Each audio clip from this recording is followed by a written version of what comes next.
प्रभु, अब क्या होगा? आप क्या करेंगे? ब्रह्मापुत्र मनु का क्या होगा?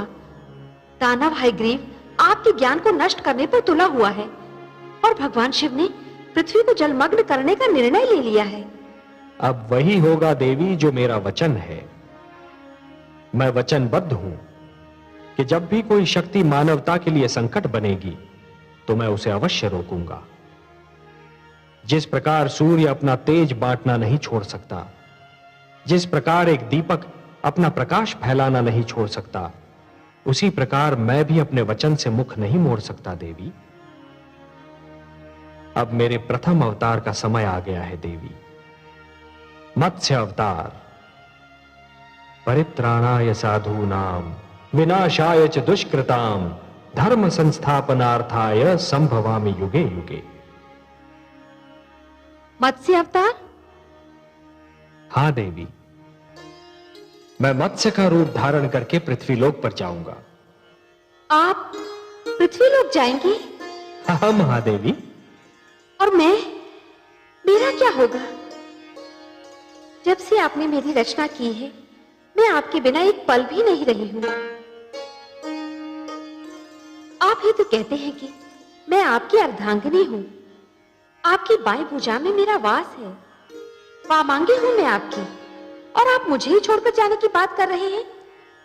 हे कमल नयन, मुझ पर दया कीजिए। एक क्षण भी मैं आपसे दूर नहीं रह सकती।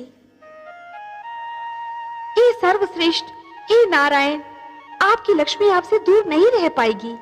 दूर तो मैं भी नहीं रह सकता आपसे महादेवी। अपना विष्णु रूप पाते ही मैंने आपकी रचना की थी, तो मैं आपसे दूर कैसे रह सकता हूं? भला पुष्प से सुगंध और सागर से लहर दूर रह सकती है? हमारे एकाकार होने का समय आ गया है देवी।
जानती थी कि मानव कल्याण के लिए, अपने आप्त वचन की रक्षा के लिए मेरे दीनदयाल भगवान श्री विष्णु मेरे आंगन को अवश्य पावन करेंगे।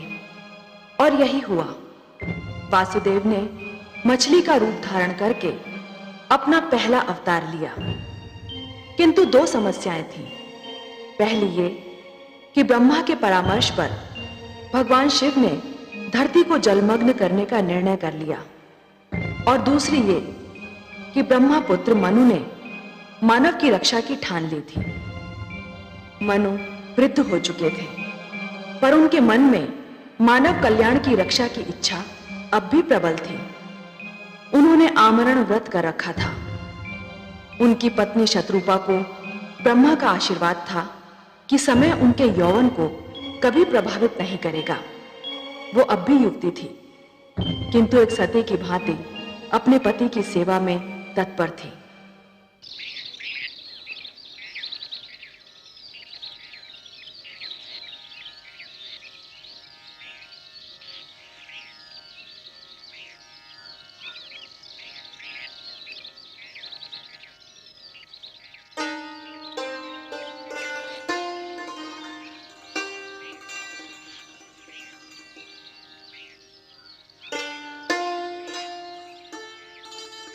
आपकी संध्या तर्पण का समय हो गया है स्वामी। क्षमा कीजिए, मैंने आपका ध्यान तोड़ दिया। तोड़ने का कार्य तो तुमने कभी किया ही नहीं देवी। तुमने तो जब किया जोड़ने का ही कार्य किया। पहले पहले मेरे जीवन में आकर मेरे बिखरे अस्तित्व को जोड़ा, फिर मुझे संतान देकर मेरे परिवार को जोड़ा, और अब मेरे तप में मेरा साथ देकर मेरी आत्मा को परमात्मा से जोड़ रही हो। कभी कभी सोचता हूं कि तुम्हें यहां साथ लाकर मैंने तुम पर बहुत बड़ा अन्याय किया। अन्याय तो आप ये कहकर कर रहे हैं कि आपने मुझ पर अन्याय किया। जीवन का ऐसा कौन सा सुख है जो मुझे आपसे नहीं मिला? ऐसा कौन सा ऐश्वर्य है जो आपके साथ रहकर मैं नहीं भोग पाई?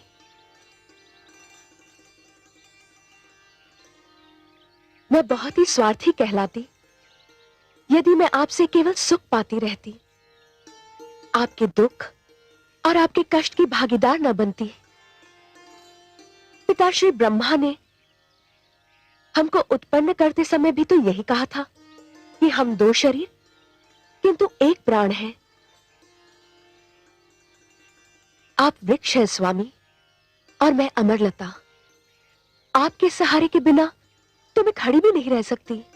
तुमने जिस प्रकार सतीत्व के धर्म का पालन किया है, उसी से प्रसन्न होकर पिता श्री ब्रह्मा ने तुमको वरदान दिया कि तुम सदैव वैसी की वैसी रहोगी जैसी पिता श्री ने तुम्हें उत्पन्न किया था।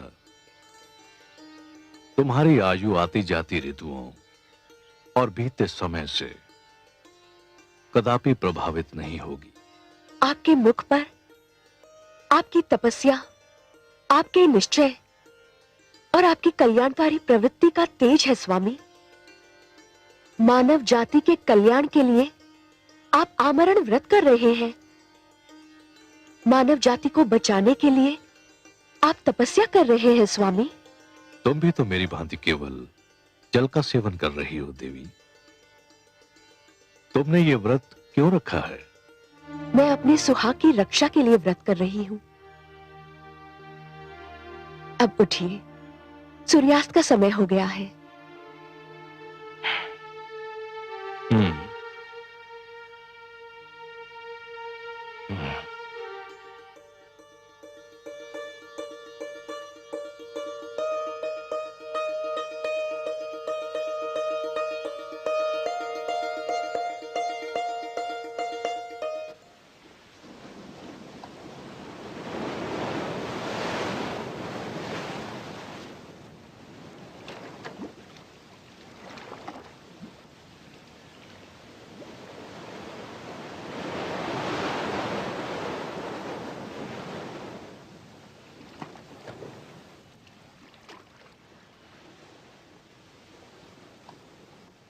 ओम हिरण्यवर्णां हरिणीं सुवर्णरचितस्त्रज्जां चंद्रां हिरण्मयीं लक्ष्मीं जातवेदो महावः।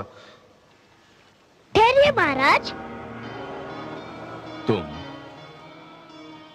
क्या मैंने अभी तुम्हारी वाणी सुनी थी? हाँ महाराज, मैंने ही विनती की थी कि मुझे जल में न छोड़िए। किंतु क्यों? तुम तो जलचर हो। तुम्हारा तो जीवन ही जल के बिना संभव नहीं। ये सत्य है महाराज, परंतु जल में भी मेरा जीवन संभव नहीं। क्यों? क्या कष्ट है तुम्हें? आप जहाँ मुझे छोड़ने जा रहे हैं, वहाँ बड़ा मत्स्य छोटी मत्स्य को निगल जाता है। मैं वहाँ सुरक्षित नहीं रह पाऊंगा। मुझ पर दया करें। तो फिर तुम्हें कहाँ रखूं जहाँ तुम सुरक्षित रह सको? मुझे अपने कमंडल में रख लीजिए महाराज। आपके जल भरे कमंडल में मुझे कोई भय नहीं होगा। यदि तुम ऐसा समझते हो तो मुझे कोई आपत्ति नहीं।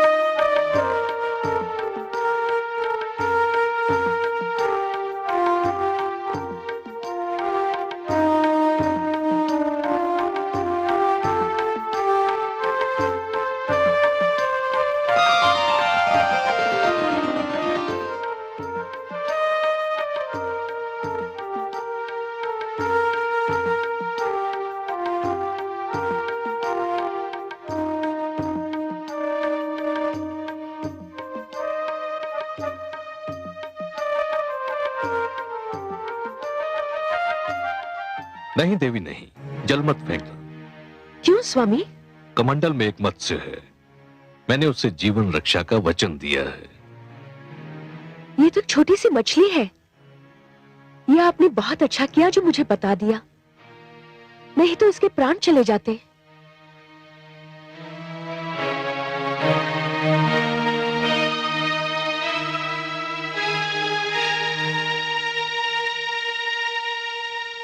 आइए स्वामी, विश्राम करते हैं।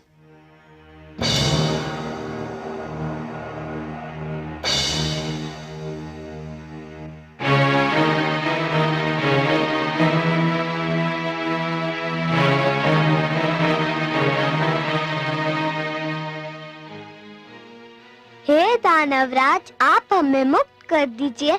आपने हमें छोड़ दिया तो भगवान विष्णु आपसे बहुत प्रसन्न होंगे। मुझे तुम्हारे विष्णु की कृपा नहीं चाहिए। चुपचाप अपने स्थान पर बैठे रहो, नहीं तो कड़ा दंड दूंगा।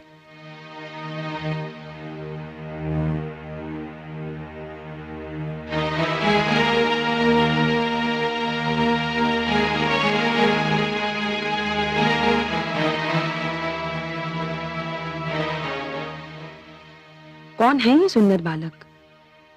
इन्हें किसने बंदी बनाया है? हम भगवान विष्णु के आप्त वचन माता दानव हयग्रीव हमारा अपहरण करके हमें यहाँ ले आया है। छोड़ दो इन्हें। मुझे खेद है माता, मैं आपके आदेश का पालन नहीं कर सकता। क्यों? क्यों नहीं कर सकते मेरे आदेश का पालन? ये चारों दानवराज हयग्रीव के बंदी हैं और उनका आदेश है कि इन्हें ना छोड़ा जाए।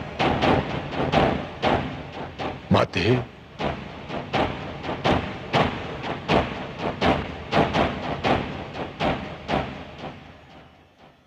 पुत्र, इन बेचारों को क्यों बंदी बनाकर रखा है? छोड़ दो इन्हें, मुक्ति दे दो इन सुंदर भोले भाले बालकों को। नहीं मां, ये नहीं हो सकता। ये भगवान विष्णु के आप्त वचन हैं, ज्ञान का भंडार है, बहुत महान है। जानता हूं मां, इसीलिए तो इनका अपहरण किया है। विष्णु ने इन्हें मानव कल्याण के लिए जन्म दिया है, दानव समाज को नीचा दिखाने के लिए रचा है इन्हें। परंतु पुत्र, तू क्या करेगा इनका? कुछ नहीं मां, बस इन्हें बंदी बनाकर रखूंगा। ज्ञान, बुद्धि और प्रकाश को तू बंदी बनाकर रखना चाहता है?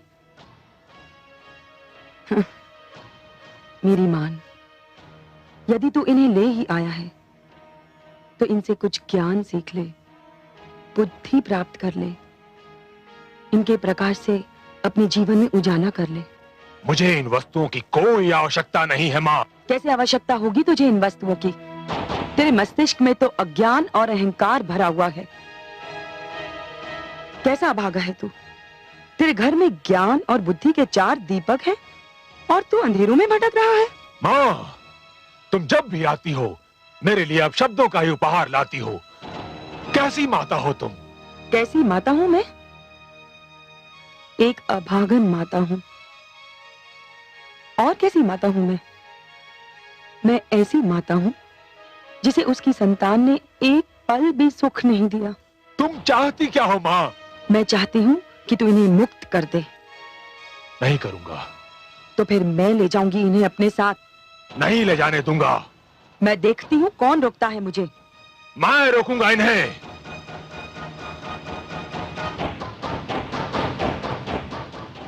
देखती हूँ तू कैसे रोकता है। आओ बालकों। नहीं। हट जा तू मेरे बीच से। मां, तुम चली जाओ यहां से। नहीं जाऊंगी। क्या कर लेगा तू मेरा? नहीं मां, मैं कहता हूं चली जाओ यहां से। नहीं तो? नहीं तो क्या करेगा तू? मां, मुझे भय है कहीं मेरा हाथ ना उठ जाए और मैं तुम्हारा अपमान न कर बैठूं। हाथ उठाएगा तू मुझ पर? मेरा अपमान करेगा तू?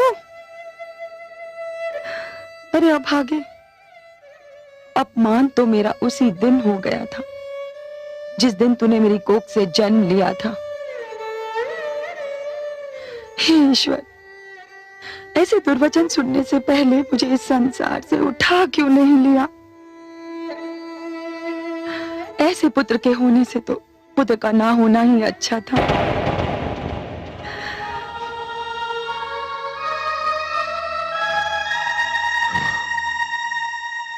अब तुमने यदि किसी से सहायता मांगी अथवा मांगने की चेष्टा की तो मैं तुम सबको नष्ट कर दूंगा।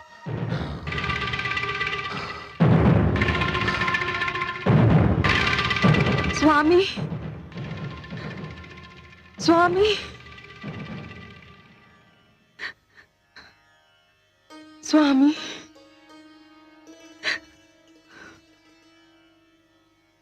आगे कुछ कहने की आवश्यकता नहीं है देवी। मैं आपकी ये दशा देखकर जान गया हूं कि आप अपने पुत्र हयग्रीव से मिलकर आ रही हैं। हाँ स्वामी, परंतु आज तो वो अयोग्यता की सारी सीमाएं पार कर गया।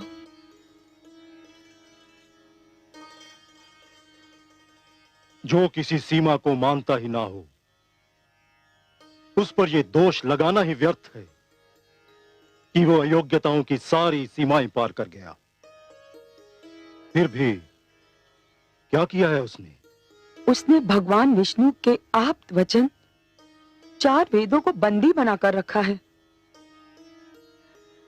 मैंने उन्हें मुक्त कराना चाहा तो उसने मुझ पर हाथ उठाने की धमकी दे डाली। मन में तो आया कि उसे शाप ही दे दूं। तो फिर दे दिया होता। शरीर का जो भाग सड़ जाए उसे काट कर फेंक देना ही उचित होता है। कैसे देती स्वामी? मैं मां हूं, भले एक कुपुत्र की मां सही, परंतु आज मुझे एक बात का ज्ञान अवश्य हुआ है कि कभी कभी मातृत्व भी लज्जा का कारण बन जाता है। आज पहली बार मैं बहुत लज्जित हूं कि मैं ऐसे पुत्र की मां हूं। मैं उसे अपनी कोख से जन्म देकर पछता रही हूं। पश्चाताप यदि भूल का मूल्य चुका सकता तो विश्वास करो मैं आपके पश्चाताप के साथ अपना पश्चाताप भी जोड़ देता। परंतु जिस प्रकार वर्षा ऋतु बीत जाने पर बीज बोने से कोई लाभ नहीं, उसी प्रकार हमारा पश्चाताप करना भी व्यर्थ है। कैसी अभागन हूं मैं। जानती हूं हयग्रीव के इस दुष्कर्म का क्या परिणाम होगा, फिर भी कुछ नहीं कर सकती। कुछ नहीं। शांत हो जाइए। सब कुछ भगवान विष्णु पर छोड़ दीजिए। वो जो भी करेंगे उचित ही होगा, न्याय के अनुकूल होगा। शांत हो जाइए।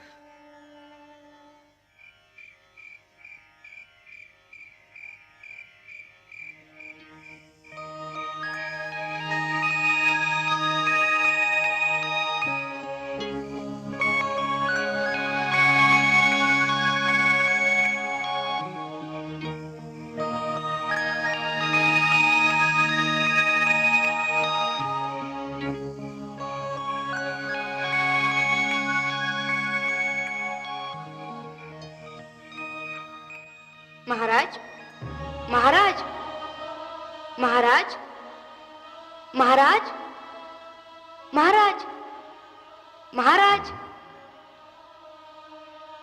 महाराज। ये मुझे कौन पुकार रहा है? क्या हुआ स्वामी? मुझे ऐसा लगा जैसे कोई मुझे महाराज महाराज कहकर पुकार रहा हो। कौन था वो? मैंने पुकारा महाराज। अरे, ये पुकार तो कमंडल से आ रही है। हाँ देवी, ये मैं ही हूँ। मेरी रक्षा कीजिए। इस कमंडल में मेरा श्वास रुका जा रहा है। मुझे यहाँ से निकालिए महाराज।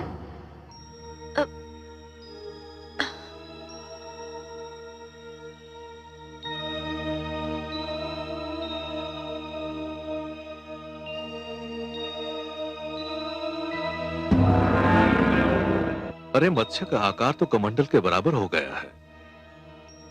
मुझे अनुमान नहीं था कि कोई जलचर एक ही रात्रि में इतना बड़ा हो जाता है। इस कमंडल में तो इसका श्वास घुट जाएगा। मैं इसे बाहर के जलाशय में छोड़ आता हूं, इसे वहां चैन मिल जाएगा।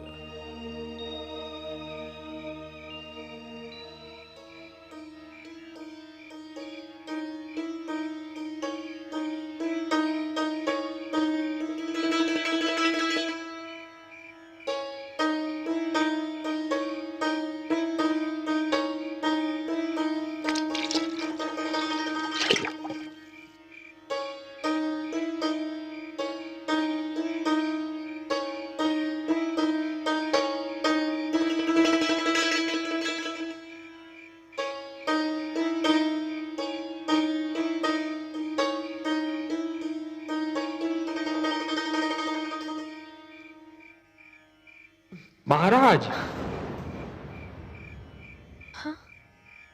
महाराज,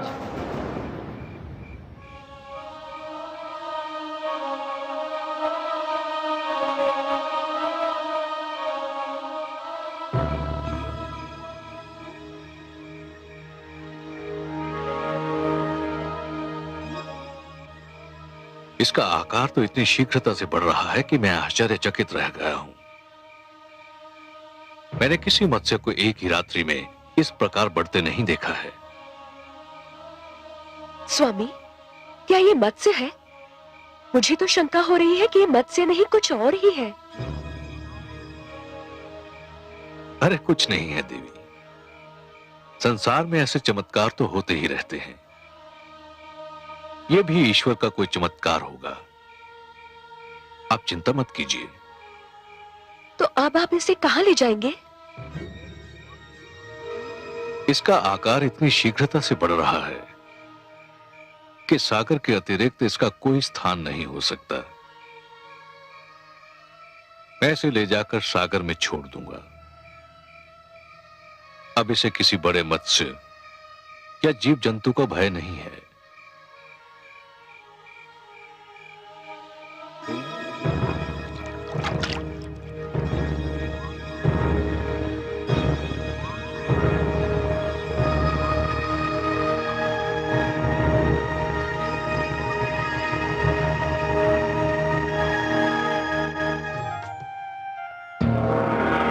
नारायण नारायण।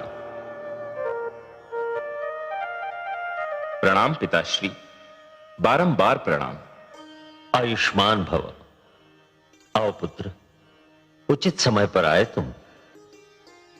तुम्हें ज्ञात है सृष्टि में क्या होने वाला है? हां पिताश्री, मुझे ज्ञात है कि सृष्टि में क्या होने वाला है, और मुझे यह भी ज्ञात है कि सृष्टि में जो होने वाला है वो आपके ही परामर्श का परिणाम है। तुम सत्य कहते हो पुत्र, परंतु सृष्टि के प्रति मेरे मन में प्रेम भी तो है। स्वाभाविक है पिताश्री, नितांत स्वाभाविक है।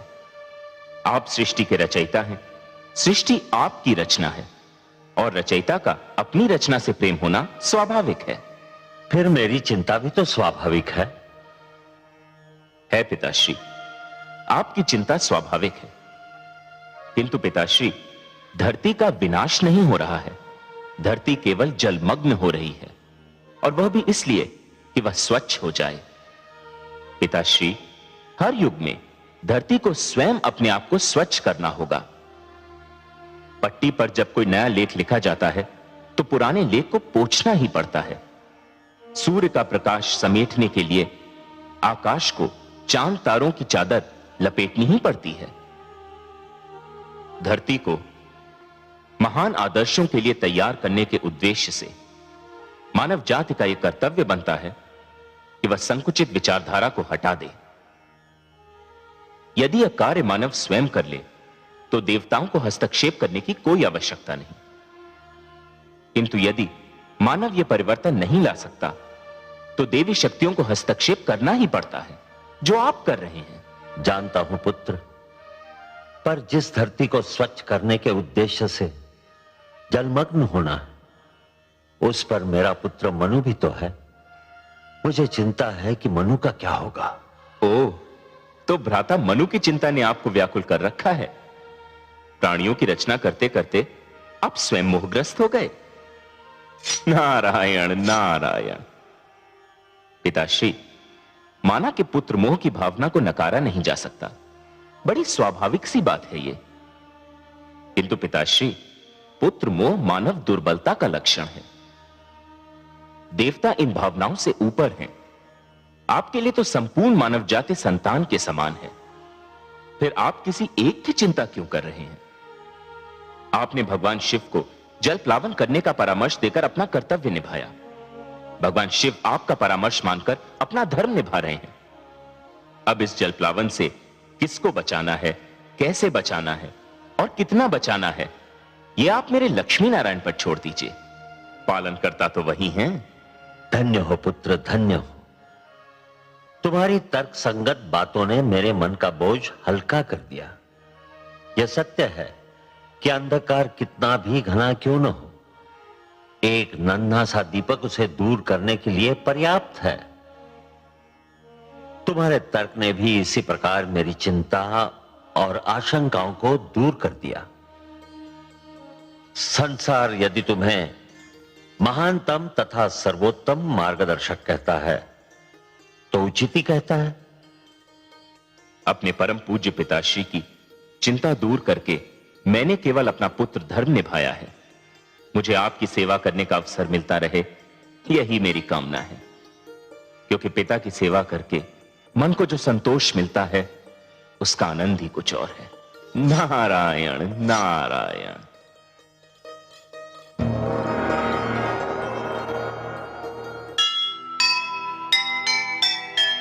अपना धर्म निभाइए, ममता से मुख मोड़।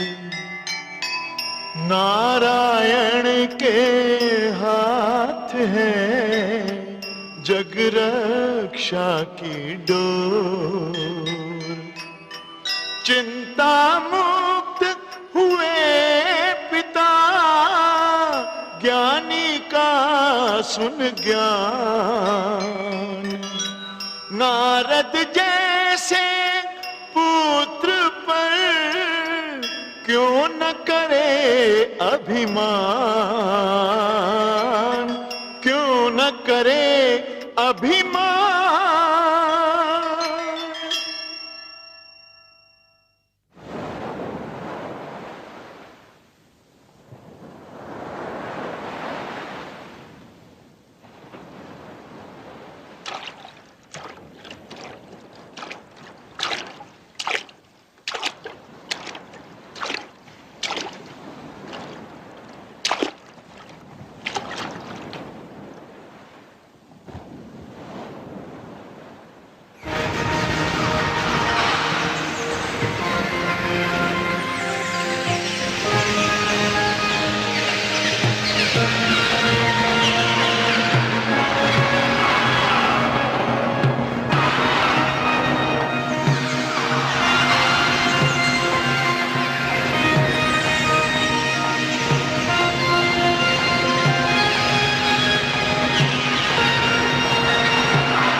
ये क्या हो रहा है भगवान? मुझे अपनी आंखों पर विश्वास नहीं हो रहा। एक नन्हा सा मत्स्य जिसे मैंने अपने कमंडल में शरण दी थी, वो इतना विशालकाय हो गया है कि ये अथाह विशाल सागर भी इसके लिए छोटा दिखाई पड़ रहा है। ये कैसी लीला है? ये साधारण मत्स्य हो नहीं सकता। मुझे बताइए आप कौन हैं? मैं आपके दर्शन के लिए व्याकुल हूं। मुझे दर्शन दीजिए प्रभु।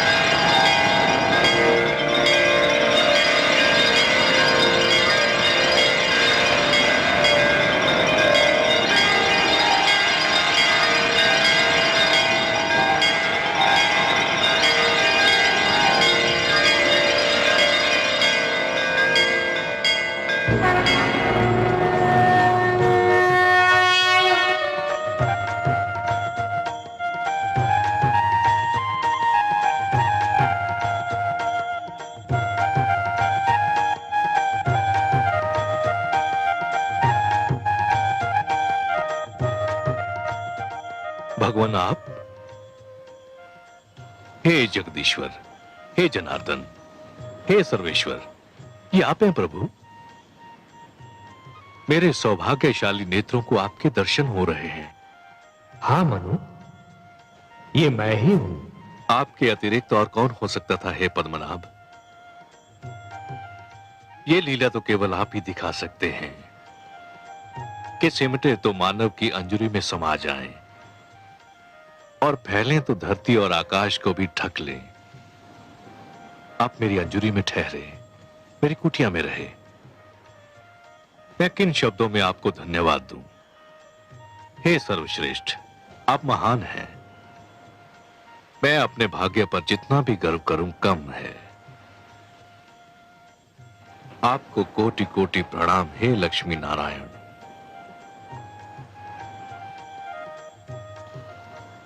पर क्षीर सागर को छोड़कर धरती पर आकर उसे पावन करने का क्या भेद है दीनदयाल? हे मनु, मानव कल्याण की जिस चिंता के कारण तुमने आमरण व्रत कर रखा है, उसी चिंता ने मुझे भी पृथ्वी पर आने के लिए विवश कर दिया। अब मेरी बात ध्यान से सुनो। आपकी मधुर वाणी सुनने के लिए मैं सिर से पांव तक कान बना हुआ हूं प्रभु। ब्रह्मा के परामर्श पर भगवान शिव इस धरती को स्वच्छ करना चाहते हैं। उन्होंने धरती को जलमग्न करने का निर्णय कर लिया है। आने वाली अमावस्या को आकाश से ऐसा वज्रपात होगा कि कानों को ध्वनि सुनाई नहीं देगी। ऐसी वर्षा होगी मनु कि मानो लगेगा कि आकाश में छेद हो गया। जल का एक रेला आएगा और यह धरती गहरे जल में डूब जाएगी। मैं तुम्हें डूबने से बचाना चाहता हूं मनु। मैं आपकी कृपा और अनुकंपा को कैसे धन्यवाद दूं? परंतु हे जगदीश्वर, जब समस्त धरती ही डूब जाएगी, मानव जाति ही नष्ट हो जाएगी, तो मैं अकेला बचकर क्या करूंगा? हे मनु, जीवन मानव से महानतर है। मानव को मृत्यु आ सकती है, परंतु जीवन कभी नहीं मरता। जिस प्रकार एक डाली से एक पुष्प टूटता है परंतु वहीं से दूसरा पुष्प भी फूटता है, उसी प्रकार जहां एक जीवन का अंत होता है, वहीं पर दूसरा जीवन प्रारंभ होता है। एक पीढ़ी चली जाती है, परंतु वहीं दूसरी पीढ़ी पहली पीढ़ी के स्थान को रिक्त नहीं रहने देती। यही जीवन की परंपरा है। तुम इसी परंपरा को अक्षुण्ण रखोगे, तुम इसी परंपरा को जीवित रखोगे। यही मेरा उद्देश्य है। आपके आदेश का पालन तो मेरा परम धर्म है प्रभु।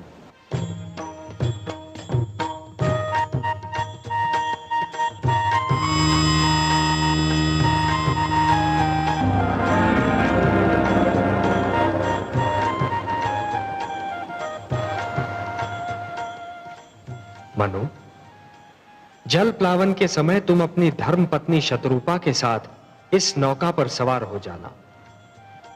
अपने अतिरिक्त इस नौका पर समस्त पशु पक्षियों का एक एक जोड़ा और उन सारे पौधों के बीज भी रख लेना जिन्हें तुम आवश्यक समझते हो। मैं मत्स्य के रूप में आऊंगा। तुम इस नौका को मेरे सींग से बांध देना। मैं तुम्हारी नौका को सुमेरु पर्वत पर ले जाऊंगा, जहां पहुंचकर तुम्हें एक नवीन जीवन का निर्माण करना होगा, एक नए मानव को जन्म देना होगा। जो आदेश प्रभु। मैं आपके आदेश का अक्षरशः पालन करूंगा।